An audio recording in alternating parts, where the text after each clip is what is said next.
Dramily.com, unlimited drama series. My marriage was a lot like my coffee. Bitter, cold, and only worth drinking after 2 shots of whiskey. I should have seen the warning signs when Julia started scheduling my life like she was running a Fortune 500 company, instead of just being married to a guy who fixes computer networks for a living. The ambush came on a Tuesday morning. I was sitting at our kitchen table, laptop open, debugging a server issue for my biggest client, when Julia walked in with that smile. You know the one, the same expression a shark gets right before it takes a bite out of a surfer. "Nick, honey, I made you an appointment," she announced, setting down a cup of that bitter coffee I mentioned. "For what?" I asked, not looking up from my screen. "Big mistake. A consultation with Dr. Peterson for your vasectomy." The words hit me like a slap. I slowly closed my laptop and looked at my wife of 6 years. Julia stood there in her perfectly pressed business suit, blonde hair pulled back in that severe bun she wore to intimidate people at her HR job. Her blue eyes had that cold, calculating look that usually meant someone was about to get fired. "My vasectomy?" I repeated. "We talked about this, Nick. 2 kids is enough. More than enough, actually. And since I've already done my part carrying them, it's time for you to do yours." The thing is, we hadn't talked about it. Not really. Julia had mentioned it once, in passing, the way you might mention needing to pick up milk at the store. I'd nodded along because I was watching a game and figured we'd discuss it properly later. Apparently, later had arrived without an invitation. "When's this appointment?" I asked. "Thursday at 2. I already cleared it with your schedule." That's when something inside me snapped. Not violently, more like the sound a rubber band makes when it finally gives up. Julia had been making decisions for both of us for months now. She'd chosen our vacation destination without asking me. She'd signed us up for couples therapy sessions I didn't want. She'd even changed our internet provider because she thought our old one was beneath us. Never mind that I'm in IT and actually knew what I was talking about. But scheduling surgery on my body? That crossed a line I didn't even know existed. "You know what, Julia? You're absolutely right," I said, standing up. "It's all about choice. My body, my choice. And I choose not to have that appointment." Her smile faltered. "Nick, be reasonable." "Oh, I'm being very reasonable. In fact, I'm being so reasonable that I'm going to make you an appointment too. With Dr. Harris, that therapist you're always saying I need to see. Thursday at 2:30. I already cleared it with your schedule." Julia's face went through several interesting color changes. "You can't just what? Make medical decisions for my spouse without consulting them." Funny, I thought that's exactly what we were doing here. I pulled out my phone and, right there in front of her, canceled the vasectomy appointment. Then I called Dr. Harris's office and booked Julia a session. The receptionist was surprisingly helpful when I explained that my wife was having trouble with boundaries and communication. "There," I said, hanging up. "Your appointment's confirmed. Non-refundable, by the way. I made sure to put it on our joint credit card." Julia stared at me like I'd grown a second head. "You're being ridiculous." "I'm being fair. You want to play the what's good for the marriage game? Let's play."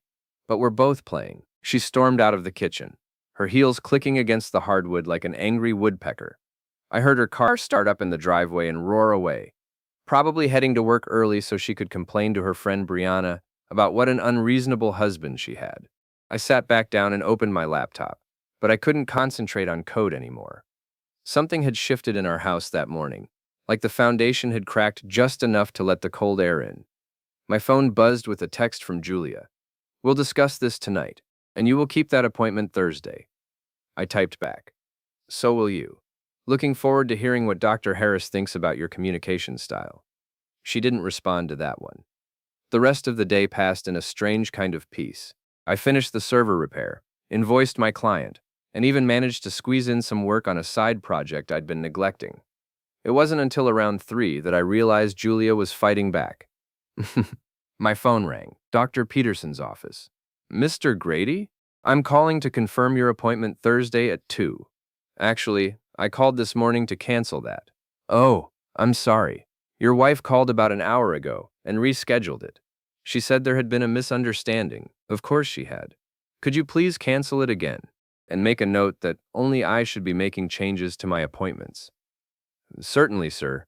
Though I should mention, there will be a cancellation fee, since this is the second time." Bill my wife. 20 minutes later, my phone buzzed again. This time it was Dr. Harris's office, calling to cancel Julia's therapy appointment. Apparently, she'd told them I'd made it as a prank and that she didn't need their services. Game on. I called back and rescheduled her appointment, this time adding a note that my wife was in denial about needing help and might try to cancel again. The receptionist, bless her heart, flagged the account and said they'd require written confirmation from Julia herself to make any changes. Then I did something that probably wasn't my finest moment, but felt absolutely necessary. I logged into Julia's email. Now, before you judge me, let me explain. Julia and I shared passwords for everything. It was her idea, actually, part of her transparency in marriage phase from about 2 years ago. She had mine, I had hers. The only difference was, I'd never used hers before. I found exactly what I expected, an email to Brianna titled, "Nick's having a breakdown."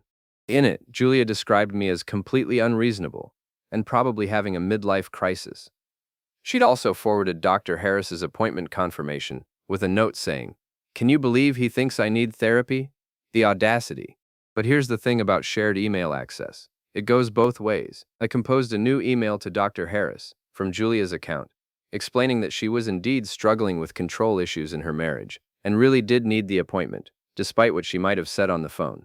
I mentioned that she had a tendency to make unilateral decisions and then gaslight people when they pushed back. Then I sent a follow-up email to Brianna, also from Julia's account.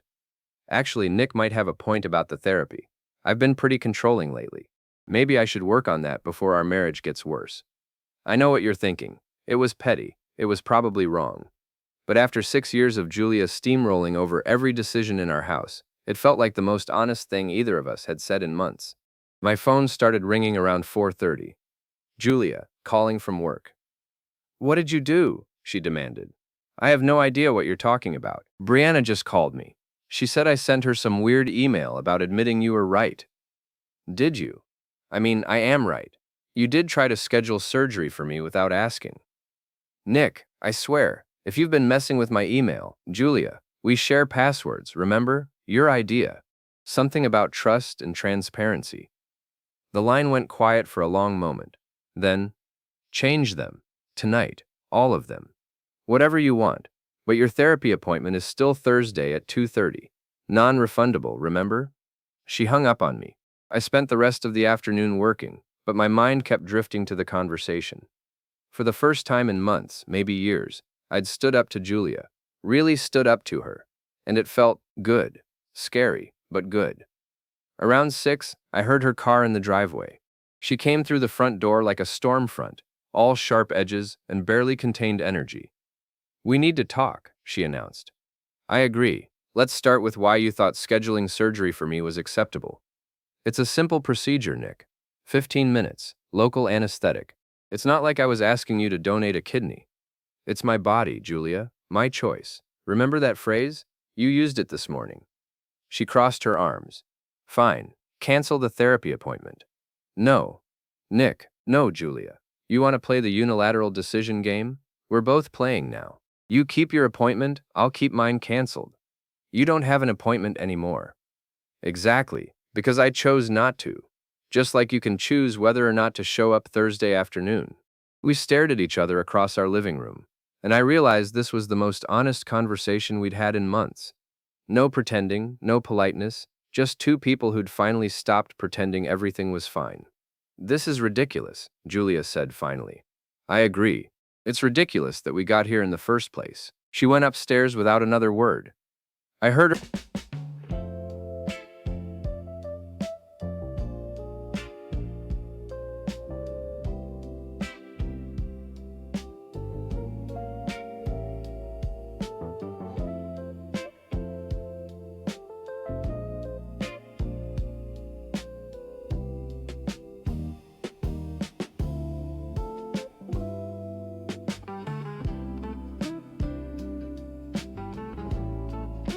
her on the phone with someone, probably Brianna, but I couldn't make out the words, just the tone, which was equal parts angry and confused. I ordered pizza for dinner and ate it alone while watching the news. Julia stayed upstairs. Around 9, my phone buzzed with a text from a number I didn't recognize. Your wife's been talking a lot of trash about you at the gym. Thought you should know. A friend. I stared at the message for a long time. Julia had joined a new gym about 3 months ago, some fancy place across town with personal trainers and juice bars. She'd been going there almost every night after work, saying she needed to invest in her health. I typed back. What kind of trash? The usual. You're lazy, you don't appreciate her, she deserves better. Guy she talks to seems real interested in her problems. My stomach dropped. What guy? Tyler Brooks. Owns the place. Real smooth talker. I didn't respond to that message. Instead, I sat there in my living room, pizza getting cold, wondering how long my wife had been complaining about me to some gym owner named Tyler Brooks. The consultation war had started as a battle over boundaries and respect. But sitting there with that anonymous text, I realized it might be about something much bigger, something that was going to require a different kind of strategy altogether. I didn't sleep much that night. Every time I closed my eyes, I kept thinking about Julia at that gym, talking to some guy named Tyler Brooks about what a disappointing husband I was. By morning, I'd made a decision that probably wasn't my smartest, but felt absolutely necessary. I was going to find out exactly what kind of investment in her health my wife was making. Julia left for work early, as usual. She'd been doing that a lot lately, leaving before I got up, coming home after I'd already eaten dinner. I'd assumed it was just her way of avoiding conflict. Now I wondered if there were other reasons. I spent the morning working on a network upgrade for a local law firm, but my heart wasn't in it. Around 11, I decided to take a long lunch break and do some reconnaissance. Peak Fitness was everything I'd expected, and nothing I'd want to be part of. Glass and chrome everywhere, motivational posters featuring people who looked like they'd been carved from marble, and music loud enough to wake the deceased. The place smelled like disinfectant and ambition. I walked up to the front desk, where a young woman with arms bigger than my thighs smiled at me with the kind of enthusiasm usually reserved for lottery winners. Welcome to Peak Fitness. Are you here for a tour? Actually, I'm thinking about signing up. My wife Julia Grady is a member here. She's been raving about the place. The smile got even brighter. Oh, Julia, she's awesome. Tyler's been working with her on her fitness goals. They make a great team. Something cold settled in my stomach. Tyler? Tyler Brooks, our owner. He does personal training sessions. Julia's been seeing him 3 times a week for private sessions. Lucky her, right? Tyler's usually booked months in advance. 3 times a week, private sessions, and I'd thought she was just using the treadmill. That's great, I managed. Is Tyler around? I'd love to meet him. He's with a client right now, but he should be free in about 20 minutes. Want to wait?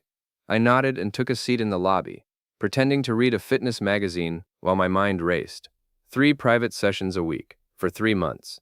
That was a lot of one-on-one time with someone who wasn't her husband. 25 minutes later, a door marked Private Training Room 1 inch opened, and out walked my wife. She looked good. Better than she had in months, actually. Her hair was pulled back in a ponytail, her cheeks were flushed, and she was wearing workout clothes that probably cost more than my monthly car payment. She was laughing at something someone had said. That someone turned out to be Tyler Brooks. He was exactly what you'd expect from a guy who owned a high-end gym. Tall, muscled, with the kind of tan that came from expensive vacations rather than actual outdoor work. His dark hair was perfectly styled, despite having supposedly just finished a workout, and his smile was the kind that probably worked on a lot of women, including, apparently, my wife. Same time Thursday? Tyler asked, his hand resting on Julia's shoulder just a little longer than necessary. Wouldn't miss it, Julia replied, and there was something in her voice I hadn't heard in years. Something light and flirty, and completely unlike the woman who'd tried to schedule my surgery 3 days ago. They were standing about 15 feet away from me, but neither of them had noticed me sitting in the lobby. I was apparently invisible, which gave me a perfect view of Tyler leaning in close to say something that made Julia laugh again. Then she left, walking right past me without a glance. Tyler was heading back toward his office when the receptionist called out to him. Tyler, this is Nick Grady, Julia's husband. He's interested in joining. Tyler's expression didn't change, but something flickered behind his eyes. Nick, Julia's mentioned you. Great to finally meet you, man. He extended his hand, and I shook it, noting that his grip was just a little too firm and lasted just a little too long. the kind of handshake that was meant to establish dominance. Julia speaks very highly of this place, I said. And of you, apparently. She says you've been very attentive to her fitness needs. Julia's a dedicated client. She's made incredible progress in just a few months, really committed to her goals. What kind of goals? Tyler's smile widened. Overall wellness, strength training, flexibility, core work. She's very focused on her core. I bet she was. That's great. She's definitely been spending a lot of time here. 3 nights a week, right? Sometimes more. When someone's really serious about transformation, you have to put in the work.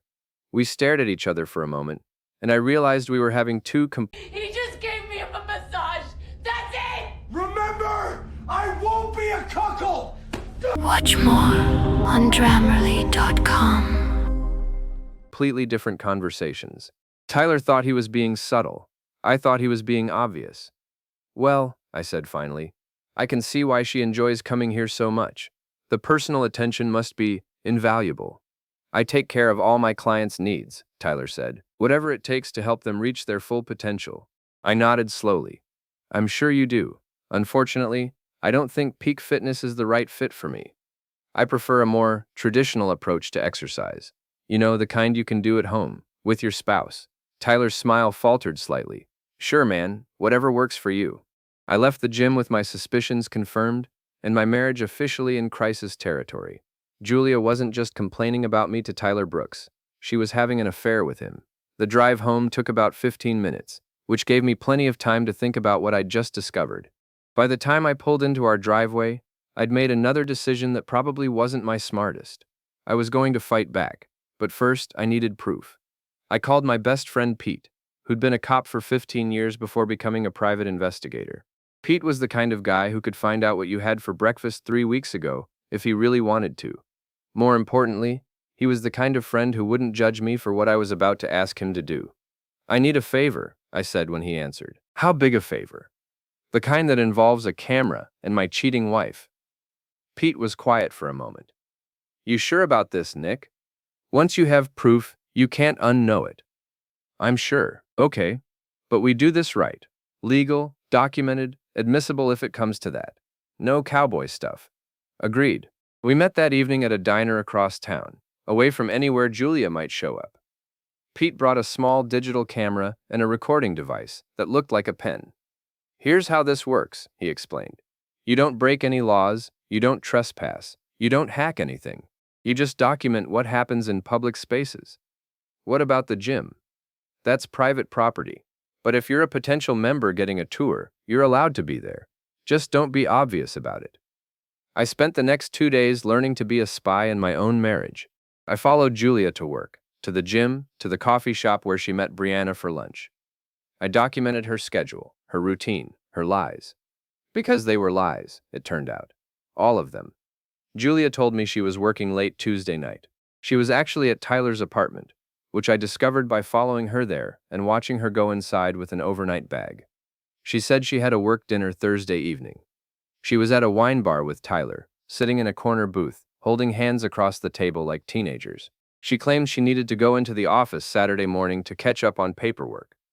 She spent 3 hours at Tyler's place, leaving around noon with her hair messed up and her clothes wrinkled. By Sunday evening, I had enough evidence to end my marriage and probably Tyler's business reputation. But I also had something else, a plan. Julia wanted to play games with appointments and schedules? Fine. I could play games too. I started with something simple. Julia had a standing appointment every Tuesday morning with her hairdresser, a woman named Celia, who charged more per hour than I made in a day. Julia never missed this appointment. It was sacred. So I called Celia's salon and rescheduled Julia's appointment for the same time as her Thursday private training session with Tyler. Then I called Tyler's gym and rescheduled her training session for Tuesday morning. When Julia realized her schedule had been scrambled, she'd have to choose her hair or her boyfriend. I also did a little research on Tyler Brooks. Turns out, owning a fancy gym doesn't automatically make you a smart businessman. Tyler had 3 outstanding complaints with the Better Business Bureau, 2 lawsuits from former employees, and a tax lien that was a matter of public record. More importantly, he had a very public social media presence, where he posted daily inspiration videos and photos of himself working out.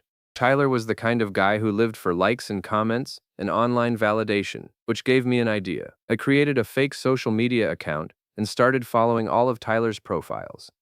Then I began leaving comments. Nothing obvious or threatening, just little questions that might make his other followers think twice. Under a photo of Tyler at some fitness expo. Hey, isn't that the guy with the tax problems? Under a video of him giving workout advice. Didn't someone say he's been hitting on married clients? Under a post about his business philosophy. Wonder what his wife thinks about his personal training methods? Tyler didn't have a wife, but his followers didn't know that. Within a week, I'd planted enough seeds of doubt that other people started asking questions, from real accounts. Tyler's comment sections became less about fitness inspiration and more about gossip and speculation. His online ratings started slipping. Not dramatically, but enough that anyone researching peak fitness would see some red flags. Meanwhile, Julia was getting increasingly frustrated with her scheduling conflicts. She'd rescheduled her hair appointment twice, missed one training session entirely, and started snapping at me about things that had nothing to do with appointments or schedules. Someone's been messing with my calendar, she announced Friday night over dinner. Celia says I rescheduled my standing appointment, but I never called her. That's weird, I said, cutting into my steak. Maybe you should talk to someone about it, like a therapist. She glared at me. I'm not going to that appointment, Nick, your choice, but it's still non-refundable. This is ridiculous. You're being ridiculous. I'm being consistent. You wanted to make decisions for both of us. I'm just returning the favor. Julia threw her napkin down and stormed away from the table. I heard her on the phone a few minutes later, probably complaining to Tyler about her unreasonable husband. Let her complain.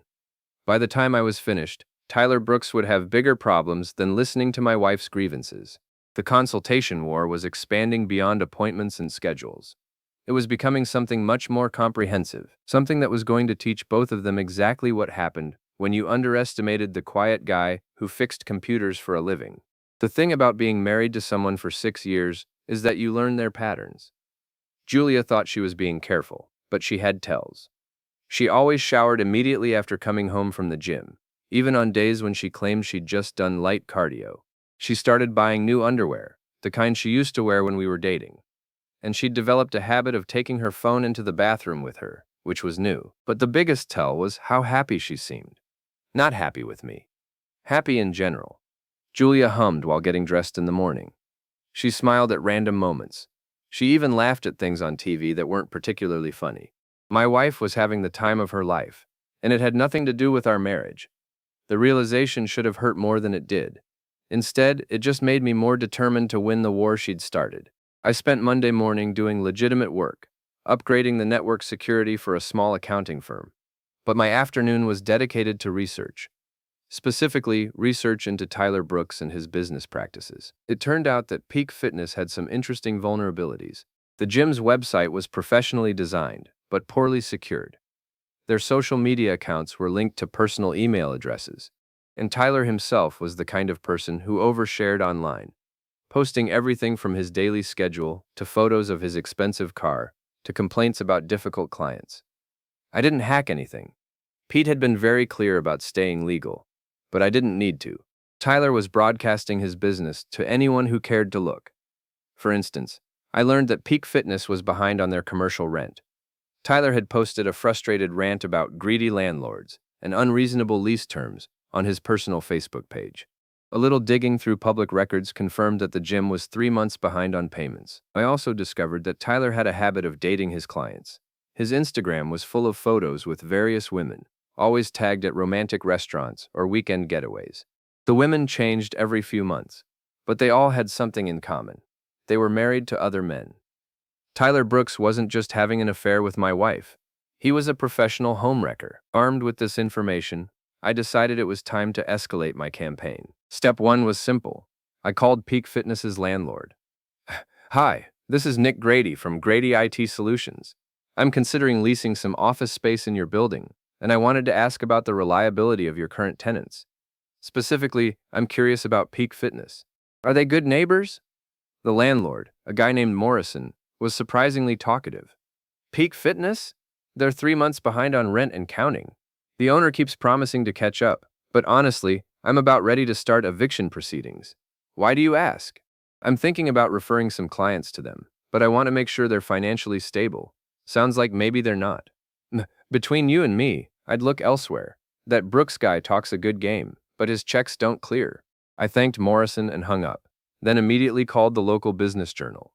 They had a reporter who covered fitness industry news, and she was very interested to hear about a high-end gym that was facing financial difficulties. Can you go on the record? She asked. I'd prefer to stay anonymous, but you can verify everything through public records. The tax lien, the rent situation, the Better Business Bureau complaints, it's all documented. And this is great. We've been looking for a follow-up to our piece on the fitness industry boom. A cautionary tale about overexpansion would be perfect. Step 2 involved Julia's workplace. I'd never liked Julia's boss, Miss Klein. She was the kind of person who treated HR like her personal kingdom and seemed to enjoy making other people's lives miserable. But she also had one quality that made her useful. She was a gossip who hated it when her employees made the company look bad. I called the main office number and asked to speak with Miss Klein directly. Miss Klein, this is Nick Grady, Julia's husband. I wanted to give you a heads up about a situation that might affect the company. What kind of situation? Julia's been having an affair with her personal trainer. I have evidence, and I'm concerned it might become public knowledge. I thought you should know in case it reflects poorly on the company's family values image. There was a long pause. Are you certain about this? I have photos, documentation, the works. I'm not looking to cause trouble for Julia at work, but if this becomes a scandal, I wanted you to be prepared. I appreciate you letting me know. I'll handle this appropriately. Miss Klein would absolutely not handle it appropriately. She'd immediately start watching Julia like a hawk, looking for any excuse to distance the company from potential embarrassment. And she'd probably share the information with other managers, because that's what people like Miss Klein did. Step 3 was the most satisfying. I decided to attend one of Tyler's public workout classes. Peak Fitness offered free community classes every Saturday morning in the park downtown. It was Tyler's way of drumming up business and showing off for potential clients. According to his social media, he'd been promoting this week's class as a high-intensity total body transformation experience. I showed up wearing my oldest gym clothes and a baseball cap pulled low. Tyler didn't recognize me. Apparently, I was even more forgettable than I'd thought. The class was everything I'd expected. Lots of shouting about pushing through the burn and finding your inner warrior. Tyler strutted around like a peacock, correcting people's form and making jokes that weren't funny. But here's the thing about being an IT guy. You notice details. And I noticed that Tyler was using copyrighted music without a license, that he was giving medical advice without proper certification, and that he was advertising services that weren't covered by his business insurance. More importantly, I noticed that several of the women in the class were wearing wedding rings and hanging on Tyler's every word with the kind of attention that had nothing to do with fitness. I took photos. Lots of photos. Not of Tyler specifically, but of the crowd, the setup, the promotional materials he'd brought. All perfectly legal, since we were in a public park. After the class, I approached Tyler with my phone recording. Great workout, I said. I'm thinking about joining your gym. Can you tell me about your qualifications? Tyler launched into his sales pitch, making claims about his certifications and experience that I was pretty sure were exaggerated. He also made some specific promises about guaranteed results that were definitely false advertising. And the personal training? I asked. I hear you work very closely with your clients. Oh yeah, man. Very hands-on approach. I believe in giving each client exactly what they need, you know? Whatever it takes to help them reach their goals. That's great. My wife would probably love that kind of attention. Bring her by any time. I'll take good care of her. I thanked him and left, with 40 minutes of recorded conversation that would be very interesting to the state licensing board.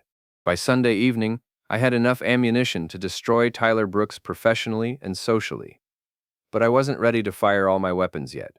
This was a war, not a battle, and wars required strategy. Instead, I decided to let Julia know that her secret wasn't as secret as she thought. I left a printout of Tyler's Instagram page on her nightstand, with a photo of him and Julia at that wine bar circled in red pen. No note, no explanation, just evidence that I knew. Julia found it Monday morning while getting ready for work. I heard her gasp from the bathroom, then silence. She came downstairs with the printout in her hand, and her face pale. "We need to talk," she said. "I agree. Let's start with how long you've been lying to me." "Nick, it's not what you think." "It's exactly what I think, Julia. You're having an affair with Tyler Brooks. You've been lying about where you go, what you do, and who you're with. The only question is whether you're going to keep lying or finally tell me the truth." She sat down at the kitchen table and put her head in her hands. For a moment, I thought she might actually confess, apologize, try to save our marriage. Instead, she looked up at me with eyes full of anger. "You've been spying on me. I've been documenting your lies. You had no right. I had every right. You're my wife, or at least you were. What's that supposed to mean?" I sat down across from her. "It means you made your choice, Julia. You chose Tyler Brooks over our marriage. You chose lying over honesty. You chose to schedule surgery for me while you were planning to leave me for another man. I never said I was leaving you. You didn't have to say it. You're living it." We stared at each other across the table, and I realized this was